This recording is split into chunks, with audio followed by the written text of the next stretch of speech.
Auzubillahiminash-shaytanir-rajim. Bismillahir-rahmanir-rahim. Assalamu alaikum, dear students. I hope you all will be fine, and there will be a smooth Ramadan for you. You will be enjoying your fasting. Today we are going to discuss our second topic or second lecture, that is related to measures of central tendency. Before discussing different measures of central tendency, we will study or know what central tendency is. Actually, central tendency is a point uh, that shows the centricity of data. अ, हमने जब previously study किया, initially study किया कि जब भी हम data को discuss करते हैं तो डेटा को हमने हमेशा पहले मीनिंगफुल फॉर्म में प्रेजेंट करना होता है, जो हम कर चुके हैं लास्ट टाइम, यानी फ्रीक्वेंसी डिस्ट्रीब्यूशन है, इसके अलावा डिफरेंट ग्राफ्स हैं, चार्ट्स हैं। अब हमारा नेक्स्ट स्टेप है that is processing of data. अब डेटा को हमने प्रोसेस कैसे करना है, तो यूजुअली हम जब भी हम प्रोसेसिंग की बात करते हैं तो उसके लिए हमने डिफरेंट टूल्स या डिफरेंट स्टेटिस्टिक्स हमने डेवलप किए हुए हैं।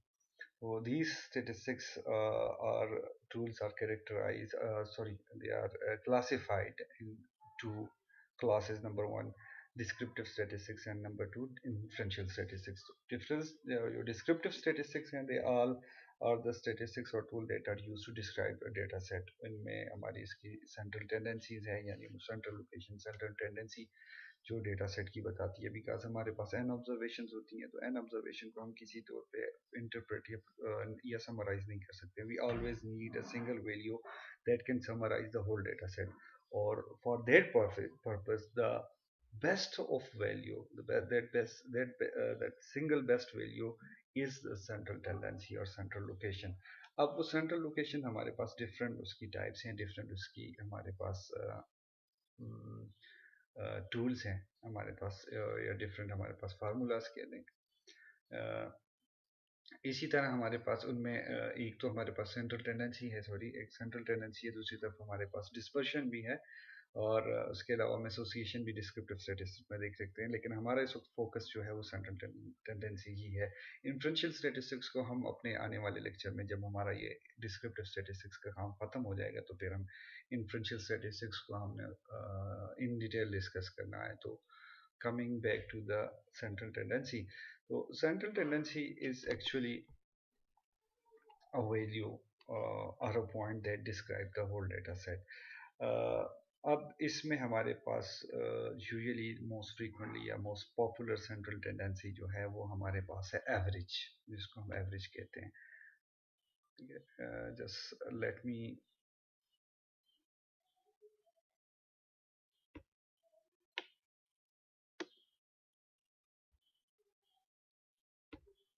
हाँ थोड़ा मैंने पेज ऊपर किया ताकि हम नीचे अपनी उस पर आ जाए. अब आते हैं एवरेज पे. तो एवरेज की हमारे पास यूजुअली तीन टाइप्स हैं हमारे पास, यानी वो तीन सेंट्रल टेंडेंसीज हैं. यानी सेंट्रल टेंडेंसीज में हमारे पास जो मोस्ट पॉपुलर या फ्रीक्वेंट हमारे पास वैल्यू है, या जो टूल है या स्टेटिस्टिक है जो सेंट्रल टेंडेंसी को स्टडी करता है या सेंट्रिसिटी ऑफ डेटा को स्टडी करता है, that is average. And there are three different types of average. Number one mean, number two median, number three mode. अब हम वन बाय वन सबको हम डिस्कस करते हैं. तो discussing first mean.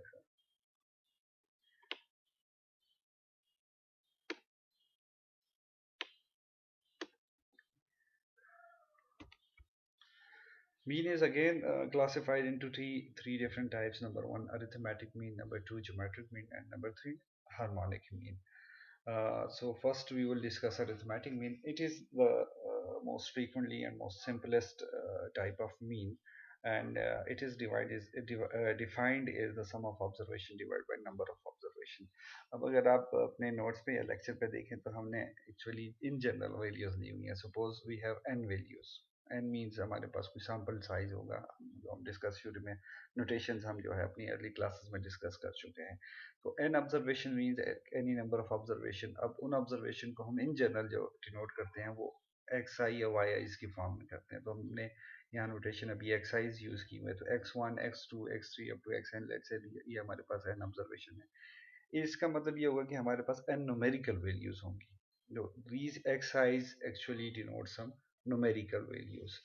Now arithmetic mean will be defined as the sum of these observation, these n observation, that is sum of x1, x2, x3, x 4 up to xn divided by number of observation, that is n. So sum of these n observation means x1 plus x2 plus x3 plus x4 up to xn. तो ये इनका sum आ जाएगा. Now dividing this sum by n. N means number of observation, यानी sample size या total number of observation, that is obviously n. So ये जो हमारे पास formula बनता है, ये बनता है हमारे पास अरिथमेटिक मीन का. अब अरिथमेटिक ये जो केस है हमारे पास, यानी ये जो हमने फार्मूला लिखा हुआ है, ये सिंपल डेटा के लिए यानी अनग्रुप डेटा के लिए. अब देखें, हमारे पास डेटा दो फॉर्म में हो सकता है, ग्रुप और अनग्रुप. अब ग्रुप फॉर्म कौन सी है? वो फ्रीक्वेंसी डिस्ट्रीब्यूशन यानी जो प्रीवियस हमने लेक्चर डिस्कस किया, that was the grouping of data or organizing the data into meaningful groups or classes. तो अब अगर आपके पास डेटा सेट ग्रुप्स या क्लासेस में क्लासिफाइड नहीं है, ऑर्गेनाइज नहीं है, तो वो जो डेटा है वो आपके पास अनग्रुप्ड होता है. उसके लिए सिंपल आपके पास फॉर्मूला है कि summation x i divided by n. ठीक है. अब उसका फार्मूला क्या बन जाता है, यानी इसी जो हमारे पास सम ऑफ डिफरेंट ऑब्जर्वेशन, ये जो मैंने ऊपर लिखा है x1 plus x2 plus x3 up to xn, तो इस पूरे सम को मैं एक जो हमारे पास एक मैथमेटिक्स में एक नोटेशन यूज होती है, दैट इज समेशन. ये देखिए, ये आपके पास कर्सर अगर मेरा आपको नज़र आ रहा है, ठीक है, अदरवाइज अगर कर्सर नहीं भी नज़र आ रहा तो नेक्स्ट आपके पास लाइन में ये जो है समेशन, इस साइन को हम समेशन कहते हैं. दैट गोज आई फ्रॉम, इसको हम पढ़ते यूँ है summation i goes from 1 to n. That is, देखिए बॉटम में लिखा है i इज इक्वल टू 1 और टॉप पे लिखा है n, तो summation i goes from 1 to n. ठीक है, यानी ये जो इसका मतलब ये है कि आप इसके आगे कोई ना कोई वेरिएबल होगा. जब भी ये समेशन यूज होता है, that is summation i goes from 1 to n, तो यहाँ पे कोई ना कोई वेरिएबल की वैल्यू लिखी होगी. That may be x i, y i, z i, l i, m i, means कोई ऐसा फिनोमेना है या वेरिएबल है जिसपे एक से ज्यादा वैल्यूज हैं. कितनी वैल्यूज हैं? n वैल्यूज हैं. तो आपने फर्स्ट वैल्यू से लेके आपने nth वैल्यू तक यानी लास्ट वैल्यू तक उन वैल्यूज को आपने ऐड करना है, सम करना है. ठीक है. ठीक है, अब हम थोड़ा पेज को और ऊपर करते हैं.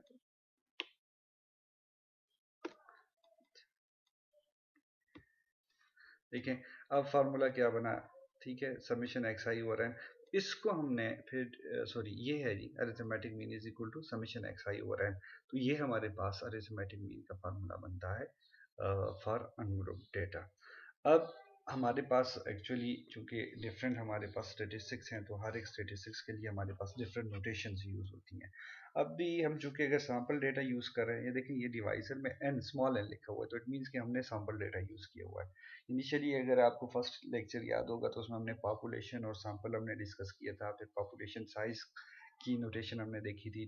चले, अगर आपको याद नहीं है मैं फिर बता देता हूँ. तो पॉपुलेशन को या पॉपुलेशन साइज को डिनोट करने के लिए हम कैपिटल एन यूज़ करते हैं, और जब सैंपल की बात होती है या सैंपल साइज की बात होती है तो उसको डिनोट करने के लिए स्मॉल एन.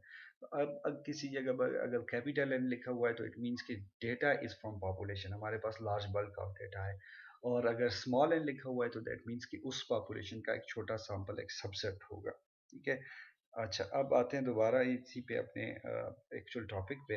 तो अब इस अरिथमेटिक मीन को अगर हमने सैम्पल डेटा के लिए किया हुआ है, तो इस सैम्पल डेटा के लिए इसकी जो स्पेसिफिक नोटेशन है, that is x bar, small x bar, capital x bar भी हो सकता है. कुछ लिटरेचर में बुक्स में आपको कैपिटल एक्स बार भी मिलेगा और कहीं पे स्मॉल एक्स बार भी. तो हमने यूज ये ज़्यादा चूंकि स्मॉल एक्स बार यूज होता है तो मैंने भी स्मॉल एक्स बार ही लिखा हुआ है. तो small x bar is equal to summation x i divided by m, ये हमारे पास अरिथमेटिक मीन का फार्मूला है. ठीक है. नेक्स्ट फिर हमारे पास देखिए, आपके पास एक ग्रीक लेटर लिखा हुआ है, दैट इज म्यू. इसको हम म्यू पढ़ते हैं. यू यू यू की तरह, स्मॉल यू की तरह है, लेकिन इसके फ्रंट में थोड़ी सी दुम बनी हुई है फ्रंट से. ठीक है. तो इसको फिर हम पढ़ते हैं म्यू. अब ये म्यू जो है एक्चुअली नोटेशन है पॉपुलेशन मीन की. ठीक है, ये पॉपुलेशन पैरामीटर है. एक्स बार स्टेटिस्टिक होगा या एस्टिमेटर होगा, और म्यू जो है that will be population parameter. हमेशा पैरामीटर को हम ग्रीक लेटर से हम डिनोट करते हैं. तो म्यू जो है वो स्पेसिफिक जो नोटेशन है that is used for population mean. Statistics में फिर बता रहा हूँ, in statistics mu is used to denote the population mean. ठीक है. अब इसका फार्मूला क्या होगा? Sum of observation in population that again goes takes a similar formation, that is summation xi, but in divisor there will be capital N, not small n. ठीक है. तो ये हमारे पास अब ग्रुप डेटा है. सॉरी, हमारे पास पॉपुलेशन और sample mean की फार्मूलाज हैं फॉर अनग्रुप डेटा। ठीक है, नेक्स्ट पेज पे चलते हैं हम। अच्छा, अब हमने इसके साथ एक छोटी सी एग्जांपल देखी है। लेट्स सी, हमारे पास हाइट्स ऑफ स्टूडेंट्स हैं, हमारे पास 5 स्टूडेंट्स की हाइट्स हैं, और हाइट्स जो कैलकुलेट हुई हैं वो कैसी है, that is 5.6, 5.9, 5.7, 5.5 and 5.10, and we are required to calculate the average height और mean height for these 5 students. तो मीन या अरिथमेटिक मीन की कैलकुलेशन कैसी होगी, अगेन हम उसकी डेफिनेशन पे जाते हैं, that is sum of observation. तो ऑब्जर्वेशन जो है वो हमें ऑलरेडी गिवन है, that are in the form of heights of students. तो हमने इन हाइट्स को सम करना है। ठीक है, तो 5.6 प्लस 5.9 प्लस 5.7 प्लस 5.5 प्लस 5.10, ठीक है, तो ये हो जाएगा हमारे पास sum of observation. Now divisor में होगा divided by number of observation. तो अब हमारे पास डिवाइजर में चूंकि स्मॉल सबसेट है किसी भी पॉपुलेशन का, तो ये डिवाइजर में स्मॉल एन आएगा, और स्मॉल एन की वैल्यू क्या है, वो 5 है, because we have the heights of 5 students, 5 observation हैं, तो n will be equal to 5। तो अब हमारे पास समेशन जो है हाइट की या सम ऑफ ऑब्जर्वेशन जो है ये वो है 27.8। अब उसको 5 से आप डिवाइड करें तो आपके पास 5.6, तो इसको 5.56 है। तो अब चूंकि 5 के बाद नेक्स्ट डिजिट जो है वो 5 से ज़्यादा है, 6 है, तो हम इसको अप्रॉक्सीमेटली 5.6 ले सकते हैं। तो एवरेज हाइट और arithmetic mean for the height of given students or for the given heights of students is 5.6.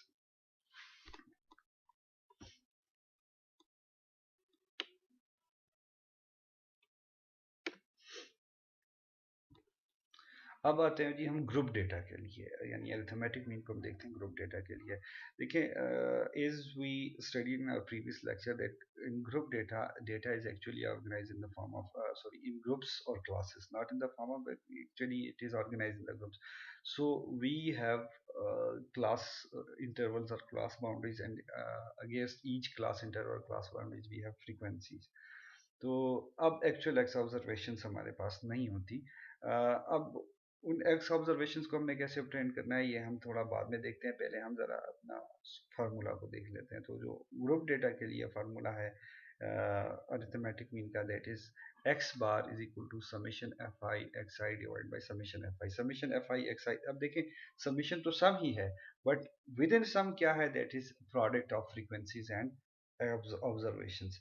देखें एफ आई एक्स आई को, समीशन एफ आई एक्स आई को अगर मैं एक्सपेंड करके लिखूँ तो क्या बनता है जी, एफ वन एक्स वन, यानी फर्स्ट वैल्यू देखें आई गोज, आई हमेशा 1 से स्टार्ट होगा, ये हमेशा असेंडिंग ऑर्डर में जाता है और ऑर्डर में जाता है, और अब टिल लास्ट वैल्यू। तो what will be first value, यानी what will be the starting value, तो स्टार्टिंग वैल्यू ऑलवेज इज 1, यानी फर्स्ट ऑब्जर्वेशन। तो first observation will be x1, और इसकी कॉरिस्पॉन्डिंग हमारे पास फ्रीक्वेंसी होगी f1। ठीक है, यानी f1 is the frequency of x1.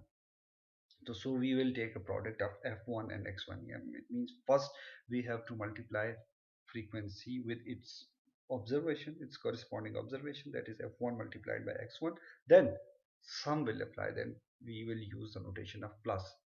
फिर हमने, यानी हमने हर एक का प्रोडक्ट लेना है पहले, फ्रीक्वेंसीज इनटू एक्साइज का, यानी f1 x1, फिर f2 x2, फिर f3 x3, फिर f4 x4, फिर f5 x5, up to fn xn। ठीक है, यानी कॉरिस्पॉन्डिंग वैल्यूज जो हमारे पास, अगर देखिए ये याद रखें, f1 मल्टीप्लाइड बाय x2 या f1 मल्टीप्लाइड बाय x3 नहीं हो सकता, because f1 is the frequency of first observation, so you have to multiply the observation, the frequency of corresponding frequencies with the given values।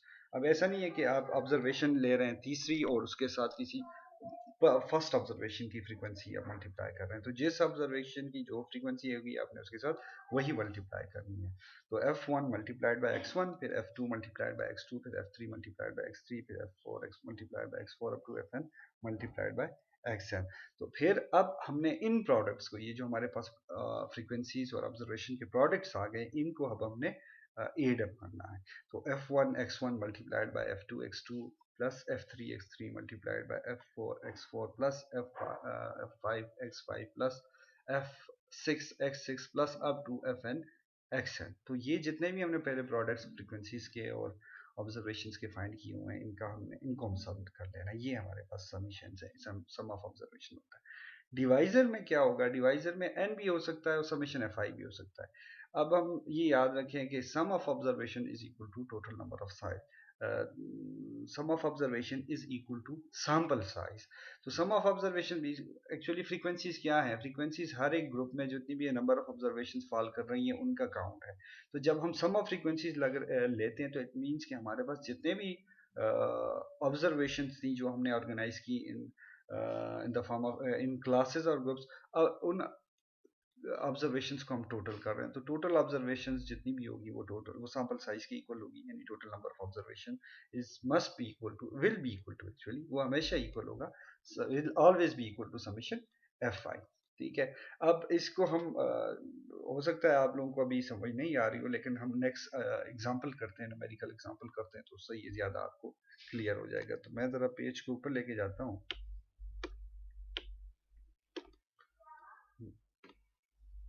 अब देखें, ये हमारे पास एक group data है हमारे पास, और उस ग्रुप डेटा के लिए हमारे पास हमने एक्चुअली इस ग्रुप डेटा के लिए हमने अरिथमेटिक में कैलकुलेट करना है।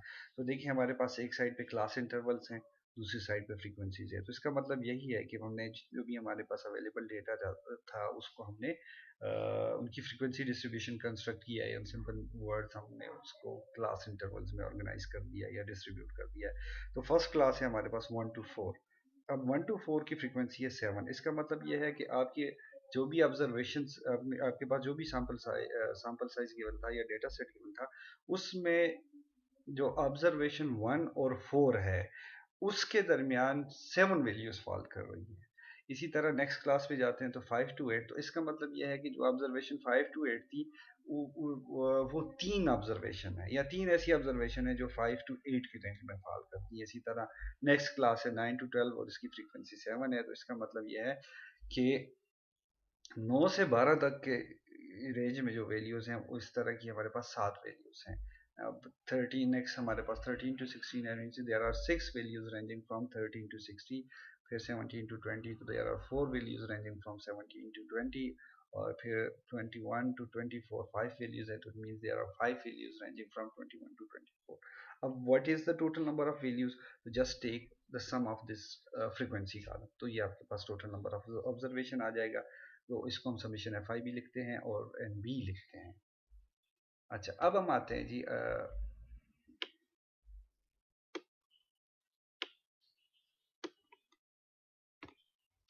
अब हम आते हैं अरिथमेटिक मीन की कैलकुलेशन पे। अब देखें हमारे पास अगर आप डेटा सेट को देखें तो आपके पास एक्साइज नहीं है। और मैंने आपसे पहले कहा था ना कि जब भी हम डेटा सेट को ऑर्गेनाइज करते हैं या अरेंज करते हैं ग्रुप्स की फॉर्म में, तो हमारे पास ओरिजिनल ऑब्जर्वेशंस फिर नहीं लिखी जाती।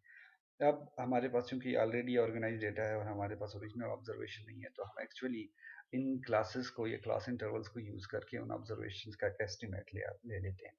उसका हमारे पास बड़ा सिंपल सा प्रोसीजर है। वो प्रोसीजर क्या है, उसको हम कहते हैं मिड पॉइंट्स या क्लास मार्क्स। मिड पॉइंट से क्लास मार्क्स फाइंड करने का या डिटरमिन करने का जो प्रोसीजर है वो सिंपल है कि आपके पास जो भी क्लास इंटरवल गिवन है आप उस क्लास की लिमिट्स का या उस क्लास की इंटरवल्स का मीन ले लेते हैं। तो अब देखें एक क्लास की दो लिमिट्स हैं, दो इंटरवल, एक लोअर लिमिट है एक अपर लिमिट है, तो उन दोनों वैल्यूज का मीन ले लें। उनका मीन क्या होगा, lower limit of given class plus upper limit of given class divided by 2। तो लोअर लिमिट फर्स्ट क्लास की 1 है, अपर लिमिट 4 है, तो इनको 8 कर दे, 1 + 4 5 डिवाइड बाई 2, तो ये हो जाएगा 2.5। फिर नेक्स्ट इसी तरह 5 + 8 डिवाइड बाई 2 तो 6.5 है, 9 + 2 डिवाइड बाई 2 तो 10.5 एंड सो ऑन। तो ये इससे हमारे पास ये जो वैल्यूज मिड पॉइंट्स इनको हम कह रहे हैं, क्लास मार्क्स कह रहे हैं, ये एक्चुअली एक्साइज हैं या उनके एस्टीमेट्स हैं। ठीक है, अब हम दोबारा अपने फार्मूला पे आते हैं। तो फार्मूला को देखें हमारे पास क्या है फार्मूला में। तो फार्मूला में x bar is equal to summation f i x i divide by summation f i. Before calculation of any formula, before calculation of any statistics, first you have to observe carefully the formula and see what formula asks from us। अब इस case में देखिए हमारे पास formula दो चीज़ें मांग रहे हैं, एक उसका न्यूमिनेटर है और एक इसका डिनोमिनेटर है। तो न्यूमिनेटर में क्या मांग रहा है, वो फ्रीक्वेंसी और एक्साइज के प्रोडक्ट्स का सम मांग रहा है। तो first we have to calculate the product of f i and x i, जिसको हम f i into x i या f i x i simply कहते हैं। तो अब हमारे पास एफ आईज भी मौजूद हैं और उनके अगेंस्ट हमारे पास एक्स आईज का कॉलम भी मौजूद है, तो हम इन दोनों कॉलम्स का प्रोडक्ट ले लेते हैं। तो सो फर्स्ट एफ आई यानी फर्स्ट वैल्यू एफ आई के कॉलम में क्या है, दैट इज 7, और उसके करस्पॉन्डिंग फर्स्ट वैल्यू एक्स आई की क्या है, दैट इज 2.5। तो 7 मल्टीप्लाइड बाई 2.5 दैट इज 17.5।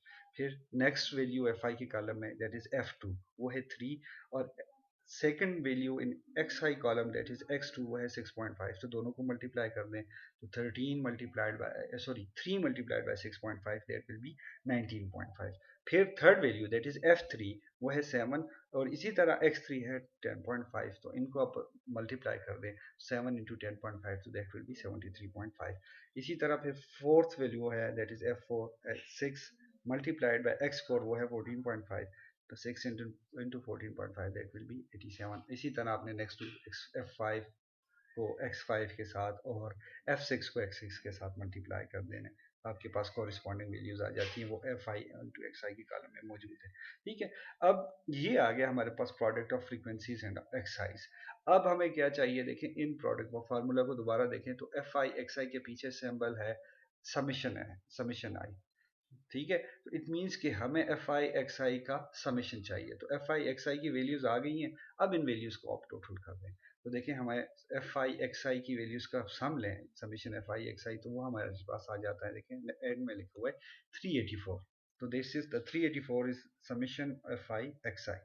ठीक है, अच्छा अब हम आते हैं जी डिनोमिनेटर में। डिनोमिनेटर में चाहिए समेशन एफ आई। तो सिंपली फ्रीक्वेंसीज का कॉलम मौजूद है, एफ आईज मौजूद है, उनका आप सम ले लें।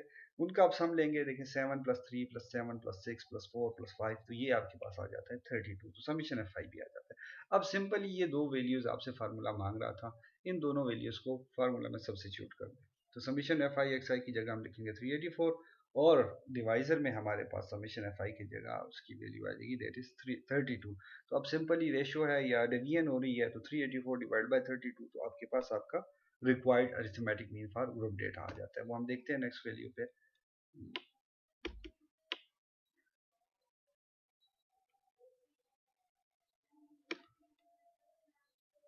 तो ये देखें हमारे पास वैल्यू आ गई है that is summation x bar summation F i x i divide by summation F I. तो 384 डिवाइड बाई 32 इट इज 12। तो एक्स बार अरिथमेटिक मीन जो हमारे पास ग्रुप डेटा के लिए आ गया है 12। ठीक है, अब इसके साथ साथ आप लोग ये कीजिएगा कि अरिथमेटिक मीन की प्रॉपर्टीज़ और अरिथमेटिक मीन के जो एप्लीकेशंस हैं वो आपने देखना है। आपके पास बुक्स जो है वो रिकमेंड की हुई है ऑलरेडी, जेराल्ड एक्जार की बुक है बायोस्टैटिस्टिकल एनालिसिस, वो भी आप ले सकते हैं। उसके अलावा अगर उससे भी सिंपल बुक, क्योंकि अब आप फर्स्ट टाइम स्टेटिस्टिक्स पढ़ रहे हैं तो सिंपल हमारे पास यहाँ पे जो बीएससी स्टेटिस्टिक्स में बुक पढ़ाई जाती है शेर मोहम्मद चौधरी साहब की, वो भी आप यूज़ कर सकते हैं। लेकिन वो चूंकि बीएससी स्टेटिस्टिक्स वालों के लिए है तो उसमें कैलकुलेशन अच्छी खासी हाई फाई कैलकुलेशन है, तो उसकी कैलकुलेशन शायद आपको समझ ना आए। तो जो बायोस्टेटिस्टिकल एनालिसिस बाय जेराल्ड एचजार वो बुक जो है वो उसमें चूँकि अकॉर्डिंगली वो बिल्कुल बायोस्टेटिस्टिक्स के पर्सपेक्टिव में लिखी गई है। उस बुक में जो एग्जांपल या डेटा है वो भी ज़्यादातर अपना बायोलॉजिकल फील्ड से हैं, तो वो आपको ज़्यादा मेरा ख्याल है हेल्प करेगी। एनी हाउ इसके अलावा जो भी क्वेश्चन है इस लेक्चर से रिलेटेड, कंप्यूटेशन से रिलेटेड या बाकी फार्मूला से रिलेटेड, तो वो क्वेश्चंस आप मुझे मेल भी कर सकते हैं और मुझे व्हाट्सअप भी कर सकते हैं, क्योंकि व्हाट्सअप ग्रुप हमारा बन चुका है। तो that's all for today, thank you so much.